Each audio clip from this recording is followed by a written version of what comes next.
Mutton curry ఈజీగా ఏ విధంగా చేసుకోవచ్చో చూసేద్దాం రండి. Welcome to my channel Sonamanya stories. ముందుగా ఒక కుక్కర్ తీసుకొని అందులో బాగా కడిగిన మటన్ వేసేసి దాంట్లోనే కొంచెం ఉప్పు పసుపు యాడ్ చేసుకొని బాగా మిక్స్ చేసుకొని మీడియం ఫ్లేమ్లో పెట్టుకోవాలి. అప్పుడప్పుడు కలుపుతూ ఉండాలి. ఈ విధంగా మటన్లో నీళ్ళు అనేది బాగా వస్తుంది అన్నమాట. ఈ నీళ్ళన్నీ ఇంకిపోయే వరకు మటన్ని బాగా ఉడికించుకోవాలి. మీడియం ఫ్లేమ్లోనే పెట్టుకొని నీళ్ళంతా పోయే వరకు ఉడికించుకోవాలి. ఒక మిక్సీ జార్ తీసుకొని అందులో సన్నగా కట్ చేసుకున్న ఆనియన్,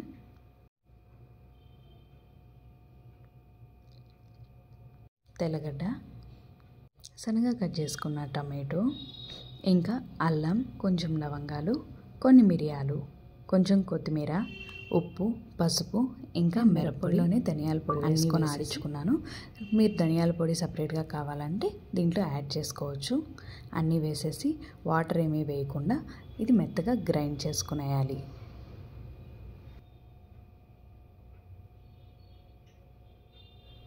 వీడియోలో చూపించిన విధంగా మెత్తగా గ్రైండ్ చేసుకునేసాక ముందుగా మనం మటన్ ఉడికించుకుంటున్నాం కదా, అది నీళ్ళన్నీ ఇంకిపోయే వరకు పెట్టుకొని చూడండి. ఈ విధంగా మటన్ ఇంకిపోయాక మనం గ్రైండ్ చేసి పెట్టుకున్న పచ్చివాసన పోయే వరకు వేయించుకోవాలి. కొంచెం ఆయిల్ వేసుకొని ఎంత వేయించితే అంత టేస్ట్ వస్తుంది. టమాటో పచ్చివాసన పోతే ఇంకొంచెం యాడ్ చేసుకోండి. ఇది చాలా బాగుంటుంది. ఈ మిశ్రమం బాగా వేగిపోయాక మనకు సరిపడా నీళ్ళు పోసుకొని, అంటే ఈ మటన్ అంతా మునిగే వరకు నీళ్లు పోసుకొని ఒక 3 విజిల్స్ వచ్చే వరకు ఉడికించుకోవాలి. విజిల్స్కి పెట్టుకునేసి ఉడికించుకునేసాక బౌల్లో సర్వ్ చేసుకోవడమే. నేను చెప్పిన ఈ మటన్ కర్రీ దోశలోకి, ఇడ్లీలోకి, పూరీలోకి, చపాతీలోకి, రైస్లోకి అన్నిట్లోకి చాలా అంటే చాలా బాగుంటుంది. మా పిల్లలు అయితే చాలా ఇష్టంగా తింటారు. మీరు కూడా ఒకసారి ట్రై చేసి ఎలా వచ్చిందో కామెంట్ సెక్షన్లో కామెంట్ చేయండి. ఈ వీడియో మీకు నచ్చినట్లయితే లైక్ చేయడం మర్చిపోకండి.